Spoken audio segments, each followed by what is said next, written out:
Hello students, so today we will do second question of our exercise 2.1, that is write the coefficient of x square in each of the following.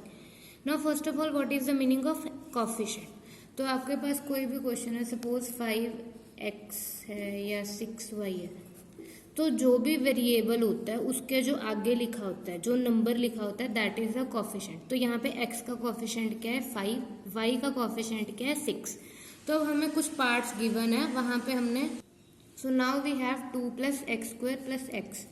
अब 2 plus x square plus x. अब हमने question में क्या बताना है, x square का coefficient बताना है. तो सिंपली आपने पहले चेक करना है in your question where is x square. तो एक्स स्क्वायर कहाँ है, यहाँ पे. अब इसके आगे कोई नंबर लिखा हुआ है, नहीं लिखा हुआ है. तो सिंपली अगर मैं एक्स स्क्वायर लिख रही हूँ, उसके आगे कोई नंबर नहीं, इसका मतलब 1 है. तो इस क्वेश्चन में एक्स स्क्वायर का कोएफिशिएंट क्या होगा 1. So coefficient of x square is 1. Clear. Then in the second part we have 2 minus x square plus x cube. अब ये फर्स्ट टर्म है, ये सेकेंड है, थर्ड है. क्वेश्चन में हमें सिर्फ एक्स स्क्वायर का कोएफिशिएंट पूछा है, मीन्स दिस वन. बट आपने जब कोएफिशिएंट पूछेंगे तो आपने आगे का साइन भी चेक करना है. तो यहाँ पे माइनस एक्स स्क्वायर है. माइनस एक्स स्क्वायर का मीनिंग है कि एक्स स्क्वायर के आगे -1 लगा हुआ है. तो इसका कोएफिशिएंट क्या आ जाएगा, coefficient of x square is -1. तो आपने साइन को भी साथ में कंसीडर करना है. Then in the third part we have π/2 x square plus x. तो यहाँ पे एक्स स्क्वायर के आगे ये क्या लिखा हुआ है, π/2 लिखा हुआ है. So coefficient of x square is π/2. And in the last part we have √2x - 1.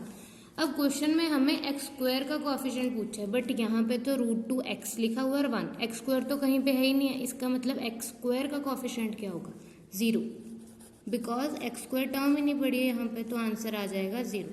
Clear. Then in the third question we have give one example of each of a binomial of degree 35. एक आपने binomial बतानी है जिसकी degree क्या हो 35 हो, और एक मोनोमियल बतानी है जिसकी डिग्री क्या हो 100 हो. बाइनोमियल क्या होता है, वो वाली पॉलिनोमियल जिसमें 2 टर्म्स हैं, और मोनोमियल होता है जिसमें एक सिंगल टर्म है. और डिग्री का मतलब क्या होता है, हाईएस्ट पावर. इसकी काउंटलेस एग्जांपल्स आएंगी. तो बाइनोमियल की आप एग्जांपल लिख सकते हो, जैसे x⁻35. ये x⁻35 plus x square. Suppose ये लिख दी. इसमें मैक्सिमम पावर क्या x की 35 है ना, तो इसकी डिग्री क्या है 35 आ गई, और इसमें 2 टर्म्स हैं. इसके जैसे आप जितनी मर्जी एग्जांपल्स लिख सकते हो. फॉर एग्जांपल आप लिख सकते हो 5x⁻35 प्लस x 35 से बड़ी टर्म पावर नहीं लिखनी आपने, और 2 ही टर्म आनी चाहिए बस. और जो वेरिएबल है वो भी हम सेम ही लिख देंगे. Clear. Then in the monomial. Monomial का मतलब होता है जिसमें सिंगल टर्म है. तो डिग्री चाहिए 100, तो चाहे आप x⁻100 ही लिख दो, ये भी एक मोनोमियल है जिसकी पावर. आप 7x⁻100 भी लिख दो, क्योंकि कोएफिशिएंट कुछ भी हो डजेंट मैटर, ये एक ही टर्म है और उसमें पावर क्या है 100 है. So I hope it is clear to you all. Thank you.